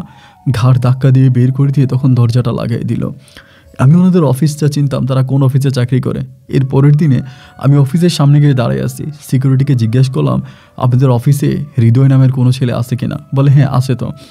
আমি বললাম, কিছুদিন আগে বিয়ে হয়েছে? বলে, হ্যাঁ বিয়ে করছে। আমি দারোয়ানকে অনেক রিকোয়েস্ট করে এই হৃদয়ের নাম্বারটা নিলাম। হৃদয় দারোয়ানের কাছ থেকে নাম্বারটা নিয়ে আমি 2-3টা দিন পরেই হৃদয়ের কল দিলাম। একদিন কল দিলাম প্রায় রাত্র তখন 11:30 মতো বাজে। ও তখন কলটা রিসিভ করে বলতেছে, হ্যালো কথা বলতেছে। পাশ থেকে আমার ভালোবাসার মানুষ সাদিয়া তখন বলতেছে, এত রাতে কার ফোন রিসিভ করছো? ফোন কাটো, মোবাইল বন্ধ করো। ও তখন ফোনটা কেটে মোবাইলটা বন্ধ করে দিল। সারাটা রাত আমি একটা ব্লেড হাতে নিয়ে শুধু নিজের শরীরটাকে পচাইছি, ব্লেড দিয়ে হাতটাকে শুধু কাটছি, ব্লেড দিয়ে সারাটা রাত হাতটাকে কাটছি। এবং আমার মনে হয় যে এতগুলো ব্লেডের দাগ আমার হাতের রগগুলো পর্যন্ত কেটে গেছে। 2 দিন পর্যন্ত হসপিটালে ভর্তি ছিলাম, সরকারি হসপিটালের ফ্লোরের মধ্যে ভর্তি ছিলাম। 2 দিন পরে হাতে ব্যান্ডেজ অবস্থায় আমি একদিন ওদের অফিসের সামনে গেলাম। আল্লাহর কি হুকুম, অফিসের সামনে যাওয়া মাত্র আমি হৃদয় ছেলেটাকে দেখতে পেলাম। এবং দেখা মাত্রই অফিসে এতগুলো লোকের সামনে আমি ছেলেটার পা জড়িয়ে ধরলাম, পা জড়িয়ে ধরে চিৎকার করে কান্না করতেছি, ভাইরে আপনি আমার সাদিয়ারে ছেড়ে দেন। উনি বলতেছে, আরে কী পাগলামি করতেছেন এখানে, আপনি কে? আমি বললাম, আমি পলাশ, সাদিয়া আমার বউ, সাদিয়া আমার ভালোবাসা, আমি সাদিয়াকে ভালোবাসি, আপনি সাদিয়াকে ছেড়ে দেন। উনি বলে, আপনি পাগল হয়ে গেছেন নাকি, কী বলেন? সাদিয়া আমার ওয়াইফ। আমি বললাম, আপনার ওয়াইফ তো সাদিয়া সেদিন, কিন্তু এর আগে সাদিয়া আমার বউ। ভাই আমি আপনার 2টা পায়ে ধরে, আপনি একটু বসেন, আমি আপনার সাথে কথা বলি। অফিসের সামনে একটা টুলে আমি তখন এই হৃদয়কে জোর করে বসাইলাম। এবং বসানোর পরে আমি হৃদয়কে সব কিছু খুলে বললাম, ভাই সাদিয়া আমার উপর রাগ করে আপনাকে বিয়ে করেছে, আসলে সাদিয়া আমার সাথে পালে আসছে, সাদিয়ার সাথে আমার এই হয়েছে সে হয়েছে, সব কিছু আমি খুলে বলি। বলা মাত্রই তিনি তখন আমাকে বলে, যদি আপনার কথা সত্যি হয়ে থাকে তবে মনে রাখবেন এই মেয়েকে আমি এমন শিক্ষা দিব যা সে মরণ পর্যন্ত মনে রাখবে। আমি জানি না উনি সাদিয়াকে কী শিক্ষা দিয়েছিল। পরে এখান থেকে সে চলে যায় এবং আমার ফোন নাম্বার তো আর সাদিয়ার কাছে নাই। আমি যে মোবাইলটা চালাইতাম নতুন সিম, ওই সিম নাম্বারটা সাদিয়ার কাছে ছিল না। আমার সাদিয়ার সাথে আর যোগাযোগ হয়নি। আমি আবার 10 দিনের মতো এই সেলুনে চাকরি করি। 10 দিনে কি ঘটে গেল, কি হয়েছে না হয়েছে আমি কিচ্ছু জানি না। 10 দিন পরে আমি একদিন আবার ওই অফিসের সামনে যাই এবং হৃদয়ের সাথে যোগাযোগ করার জন্য চেষ্টা করি। এবং দারোয়ানের মাধ্যমে, আমি তখন হৃদয়ের নাম্বারটা আমার ফোনেও রাখি না, ডিলিট করে ফেলি রাগ করে। এবং আবার পুনরায় দারোয়ানের মাধ্যমে আমি হৃদয়ের সাথে যোগাযোগ করি। ফোনের মাধ্যমে জানতে পারি তিনি আমাকে বলে যে সাদিয়াকে নাকি তিনি ছেড়ে দিয়েছে। উনি বলে, আমি তো ওই মেয়েকে তালাক করে দিয়েছি, এরকম নষ্ট মেয়েকে নিয়ে তো আমার থাকবো না। এই কথাটা শুনে আমি খুব খুশি হয়েছিলাম ভাই, যে সাদিয়াকে ছেড়ে দিয়েছে, আমার সাদিয়া আবার একা হয়ে গেছে, আমি এবার সাদিয়াকে বিয়ে করব। বাইরে ওই অফিস থেকে আমি তখন দৌড়ে সাদিয়া যে বাসায় থাকতো ওই আপুর বাসায়, আমি ওই আপুর বাসায় আবারও যাই। কলিং বেল দেওয়ার পর আপু দরজা খোলে। আমার বলে, আরে পলাশ ভাই আপনি আবারও এখানে কেন আসছেন? আমি বললাম, আমি একটু সাদিয়ার সাথে দেখা করতে আসছি। বলে আপনি আর কত ক্ষতি করবেন সাদিয়ার? সাদিয়া একটা উচ্চ ফ্যামিলির মেয়ে ছিল, ওর বাবা মায়ের কাছ থেকে ওরে কেড়ে নিয়ে আসলেন, ওর পড়াশোনাটা শেষ করে দিলেন। এই মেয়েটাকে আর কত কষ্ট দিবেন? সব কিছু ভুলে একটা ছেলের সাথে সংসার করতে চাইছিল, ওই সংসারটাও আপনি ভেঙে দিলেন। ও ভাই, আপনি কি জানেন না যে যাকে ভালোবাসে সে তাকে ভালো রাখে, অথচ আপনি কেন সাদিয়াকে এভাবে কষ্ট দিচ্ছেন? আমি বললাম আমি সাদিয়ার সাথে একটা বারের জন্য শুধু দেখা করতে চাই, একটা বারের জন্য শুধু ওর সাথে দেখা করতে চাই। বলে যান, আপনি ওর কাছে কি চান? ওই রুমের মধ্যে আছে, যান। রুমের দরজাটা খুলে দিল, সাদিয়া একটা চেয়ারের মধ্যে বসে আছে। আমি দৌড়াই গিয়ে সাদিয়ার পা চেপে ধরলাম, ধরে চিৎকার করে কেঁদে বলতেছি, জান রে, ও জান, আমারে ক্ষমা করে দাও, আমারে মাফ করে দাও, আমি অন্যায় করছি জান, আমি অপরাধ করছি, তোমার দুইটা পায়ে ধরে আমার মাফ করে দাও, আমি মুসলিম হয়ে যাব, আমি মুসলিম হয়ে তোমাকে বিয়ে করব জান রে, ও জান, আমি মুসলিম হয়ে তোমার বিয়ে করব। ও তখন বলে, মুসলিম হয়ে আমার বিয়ে করবা? মুসলিম হয়ে যাবা? আমি বললাম হ্যাঁ, মুসলিম হয়ে যাব। ও তখন ওর বান্ধবীরা বললো যে একটা হুজুর ডেকে নিয়ে আয়। ওর বান্ধবী বললো, কি বলতেছিস, পাগলামি করতেছিস কেন? বলে, যা তোরা যা বলছে তাই কর, হুজুর ডেকে আন। সাদিয়ার বান্ধবী তখন হুজুর ডাকার জন্য গেল। মুহূর্তের মধ্যে সাদিয়া মোবাইল হাতে নিয়ে তার বান্ধবীরা ফোন দিয়া বলতেছে, শুধু হুজুর ডেকে আনবি না, আসার সময় কয়টা ফুলও নিয়ে আসবি, কয়টা ফুল লাগবে। তোর বান্ধবী বলে, কি বলিস এগুলো, তুই ফুল দিয়ে কি করবি? বলে, তোরা যা বলছি তুই তাই কর। পরে অনেকগুলো ফুল সহ কাজী নিয়ে আসলো, এবং কাজী এসে আমারে বললো, তোমার কোনো ভোটার আইডি কার্ড কিছু দেখাইতে হবে না, শুধু তুমি তোমার নাম বলবা, পলাশ, মোহাম্মদ পলাশ বলবা, তোমার বিয়ে হবে আমার সাথে, কাজী শেওরা পড়াবে। কাজী আসলো, এবং এটা কেমন কাজী আমি জানি না, কোনো কাবিন ছাড়াই, কোনো কাবিনের পেপার দেখা ছাড়াই কাজী কলমা করে আমাদের দুজনের বিয়ে পড়াই দিল। আমি তো মুসলিমদের সাথে চলাফেরা করতে করতে কলমাটাও আমার জানা ছিল, আমাকে কলমা যেমন করে পড়তে বলছে আমি তেমন করে পড়ে ওকে বিয়ে করছি। এবং ও আর ওর বান্ধবী সেই ঘরের ভিতরে খুব সুন্দর করে ঘরটাকে সাজাচ্ছে। আমি দেখি আমার কাছে এতটা মনে শান্তি লাগতেছিল, আমি বুঝে গেলাম দিন শেষে আমি আমার ভালোবাসার মানুষটাকে পেয়ে গেলাম, যার জন্য 7 সাগর 13 নদী পাড়ি দিয়ে যে মানুষটার কাছে আমি এসেছি, আজ বুঝে আমি তাকে পেয়ে গেলাম। খুশিতে আমার মনটা তখন বাকবাকুম করতেছিল, এতটা ভালো লাগতেছিল যেটা আমি বলি বোঝাতে পারবো না। এক অন্যরকম শান্তি তখন মনের ভিতর বাসা বাঁধলো। আমি আমার ভালোবাসার মানুষটাকে পেয়ে গেলাম, আমার ভালোবাসার মানুষটাকে আমি পেয়ে গেলাম, এর চেয়েও বড় শান্তি তো আমার জন্য আর কিছু হতে পারে না। ফুল দিয়ে তখন বাসরঘর তৈরি করা হলো, আমি আর সাদিয়া একসাথে বাসর ঘরে ঢুকলাম। সাদিয়ার মুখের দিকে আমি অপলক দৃষ্টিতে তাকিয়ে আছি, মায়াবী ওই মুখটা যেন আমাকে কাছে রাখতেছে। আমি বললাম, সাদিয়া, আমি যে তোমায় কোনোদিন পাবো এটা না আমি স্বপ্নও চিন্তা করতে পারিনি, আমি কখনো ভাবতেও পারি নাই যে আমি তোমাকে পাবো। আমি তোমাকে পেয়েছি, এটাই আমার জীবনের সবচেয়ে বড় পাওয়া, এর চেয়েও বড় পাওয়া আমার জীবনে আর কিছু হতে পারে না। ও আমাকে বলে, আমি জানতাম না যে তুমি একটা পাগল, আর পাগল মানুষ পাগলামি মানুষ করে, কিন্তু এরকমভাবে কেউ পাগলামি করতে পারে এইটা আমি তোমাকে না দেখলে কখনো বিশ্বাস করতাম না। আমি বললাম, সাদিয়া, আজ আমি অনেক খুশি, আমি তোমাকে কথা দিচ্ছি, আমি কালকে সকালে ঘুম থেকে উঠে মুসলিম হয়ে যাব, আমি মুসলিম ধর্ম গ্রহণ করব, এরপরে আমরা দুজনে একসাথে এই ব্যস্ত শহরে অনেক ভালো থাকবো। ও আমাকে বলে, অনেক রাত হয়েছে, এবার না হয় ঘুমিয়ে পড়ো। আমি বললাম, আজকে তো আমাদের বাসর রাত, এবং আজকে তো আমি বিয়ে করছি, আমি তো তোমাকে বলেছি বিয়ের পরে আমি তোমার সাথে শারীরিক সম্পর্ক করব, আজ আমি তোমার সাথে এই সম্পর্ক করতে চাই পবিত্রভাবে। ও আমাকে বলে, হ্যাঁ ঠিক আছে, কিন্তু তুমি এটা জানো না বাসর রাতে এসব করা যায় না, বাসর রাতে শুধু দুজনের সাথে কথা বলবো, আমাদের ভবিষ্যৎ পরিকল্পনা হবে, ভবিষ্যৎ প্ল্যানিং হবে, সে রাতে কোনো শারীরিক সম্পর্ক হবে না। ও আমাকে কোনো সম্পর্ক করতে দিল না, আমাকে বসাই দিল পাশে। আমি চুপটি করে ওর কলের মধ্যে মাথা রেখে ঘুমিয়ে গেলাম, এবং ঘুমিয়ে যাওয়ার পরে হঠাৎ করে কি হলো জানি না, আমার একটা ব্যথা আমি অনুভব করলাম, ব্যথা অনুভব করে ঘুমের মধ্যে ছিলাম, চিৎকার দিয়ে তখন আমি লাফ দিয়ে উঠি। লাফ দিয়ে উঠে আমি নিচের দিকে তাকায় দেখতেছি যে আমার পুরো আমি যে সাদা পরা ছিলাম, প্যান্ট পরা ছিলাম, আমার পুরো প্যান্টটা রক্তে ভিজে গেছে। এবং সাদিয়া পাশের চেয়ারে গিয়া বসে আছে, ওর হাতের মধ্যে কি জানি একটা জিনিস। আমি তখন নিচে হাত দিয়া রক্ত দেখে আমি বুঝে গেছি যে ও আমার খোপন অঙ্গ কেটে ফেলেছে। আমি বললাম, সাদিয়া তুমি এটা কী করলা? শুধু এইটুকুনি আমার মনে আছে, আমি রক্ত দেখে আমি জায়গায় সেন্সলেস হয়ে যাই, আমি জ্ঞান হারিয়ে ফেলি। এবং জ্ঞান ফিরে আসার পরে আমি দেখি আমি ঢাকা মেডিকেলের বারান্দায় আমার বলতেছে, তোমার বাবার ঠিকানা বলো, মায়ের ঠিকানা বলো। আমি তখন খুব কষ্ট করে আমার বাবার ঠিকানা এবং বাবার ফোন নাম্বারটা বলি। বাবার ফোন নাম্বার বলার পরে আমি আবারও এই জায়গার মধ্যে জ্ঞান হারিয়ে ফেলি। পরে তারা আমার বাবার সাথে যোগাযোগ করে এবং একটা পর্যায়ে আমার অপারেশন হয় ঢাকাতে। আমি প্রায় 1.5 মাসের মতো ঢাকায় থাকি, কিন্তু কোনোভাবে আমার কোনো কিছু কাজ হয় না, কোনো কিছু ঠিক হয় না। এবং আমার যে জিনিসটা হারিয়ে ফেলেছে, যেটা কেটে ফেলেছে, ওইটা ওরা ফালাই দিছে, ওই কাটা অংশটা আমাকে দেয়নি, যার জন্য এটা জোড়া দেওয়া বা এরকম কোনো কিছু আর আমি করতে পারিনি। 1.5 মাস পর্যন্ত ঢাকায় থাকার পর আমার আব্বা আম্মা তখন জোর করে আমাকে রংপুরে নিয়ে যায়, যদিও আমি যেতে চাইনি। এবং রংপুরে নিয়ে যাওয়ার পরে আমি রংপুর মেডিকেলেও দীর্ঘদিন ভর্তি থাকি। পরে আমার প্রস্রাব করার একটা ব্যবস্থা করা হয়, কিন্তু আমার এই জিনিসটা ঠিক হয়নি। এরপরে পুনরায় আমার আব্বা আমাকে বাড়িতে নিয়ে আসে, বাড়িতে দীর্ঘদিন থাকি। পরে আমাদের এলাকার সেই সেলুন দোকানে আমি আবারও যাই এবং আবারও আমি এই সেলুন দোকানে কাজ করি। আমার এই ঘটনাটা আজ থেকে অনেক বছর আগের। এরপরে সাদিয়ার সাথে আমার আজ পর্যন্ত আর কখনো যোগাযোগ হয়নি, কোনো কথা হয়নি। আমি সাদিয়ার গ্রামে আর কখনোই যাই নাই, সাদিয়ার খবর নেওয়ার আর কোনো চেষ্টা করিনি। সাদিয়া কোথায় আছে, সাদিয়া কার কাছে আছে, এর কোনো কিছু আমি জানি না। শুধু এখনও যখন সাদিয়ার কথা মনে হয়, দু চোখের পানি ধরে রাখতে পারি না। এখনও যখন সাদিয়াকে মনে করি, মনে হয় যেন আমার ভিতরটা ফেটে যায়। আমি সাদিয়াকে এত ভালোবেসেও পেলাম না। তবে কি হিন্দু হয়ে জন্ম নেওয়াটাই আমার অপরাধ ছিল?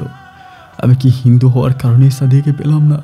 যদি মুসলিম হয়ে জন্মাতাম তাহলে কি সাদিয়াকে পেতাম? আজও ভগবানের সামনে 2 হাত তুলে আমি কান্না করে একটা কথাই বলি, ও ভগবান, ও ভগবান, পর জন্মে যেন সাদিয়ার আমি একই ধর্মে, একই গোত্রের মানুষ এই পৃথিবীতে জন্মাই। আর যেন কোনো ধর্মের প্রাচীর আমার ভালোবাসার মানুষটাকে আমার কাছ থেকে কেড়ে নিতে না পারে। আর যেন কোনো ধর্মের প্রাচীর আমার কাছ থেকে আমার সাদিয়াকে কেড়ে না নেয়। আপন ভাই, আজ অনেকগুলো বছর পেরিয়ে গেল, আমি জানি না আমার সাদিয়া কোথায় আছে, কার সাথে আছে, কেমন আছে। সাদিয়ার সেই ভালো লাগার স্মৃতিগুলো নিয়ে আমি অনন্তকাল এই পৃথিবীতে বেঁচে থাকব। আমার গল্পটা আপনি রেকর্ড করেন বা না করেন, আমার কোনো দুঃখ নেই। তবে আপনি আমার সাথে একটু যোগাযোগ করেন। আমি আপনাকে অনেক ভালোবাসি, আমি আপনার প্রতিটা গল্প শুনি, আমি আপনার গল্পের পোকা। আপন ভাই, আপনার জন্য আমার তরফ থেকে অনেক আশীর্বাদ রইল। ভালো থাকবেন। আসসালামু আলাইকুম অ্যান্ড নমস্কার।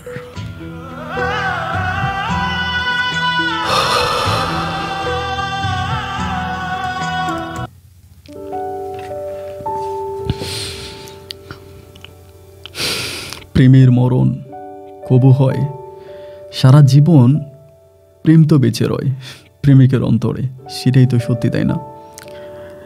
পলাশের ভালোবাসা আমাকে কেমন জানি, আমি আসলে মানে গল্পটা যখন রেকর্ড করি লাস্টের দিকে আমার কাছে মনে হয় যে আমি আমার ভিতরে ছিলাম না, আমি অন্য কোথাও হারিয়ে গিয়েছিলাম। পলাশের জন্য খুব কষ্ট হচ্ছে। আমার ইচ্ছা আছে এই শীতে আমি পঞ্চগড়ে ঘুরতে যাব, তেঁতুলিয়া দেখতে যাব, এবং তেঁতুলিয়া দেখতে গেলে হয়তো পলাশের সাথে আমার দেখা হতে পারে। এবং এটা শুনে তিনি অত্যাধিক খুশি হয়েছে যে তার সাথে আমার দেখা হবে। তিনি আমাকে বলে তেঁতুলিয়া গেলে যাতে আমি তাকে ফোন করি। পলাশ, পৃথিবীতে তুমি একা নয়, তোমার মতো এরকম অসংখ্য মানুষ আছে। কেউ আছে বছরের পর বছর ভালোবেসেও ভালোবাসার মানুষটাকে পায়নি। আবার এমনও মানুষ আছে যারা না চাইতেই আপনার ভালোবাসার মানুষটাকে পেয়ে গেছে।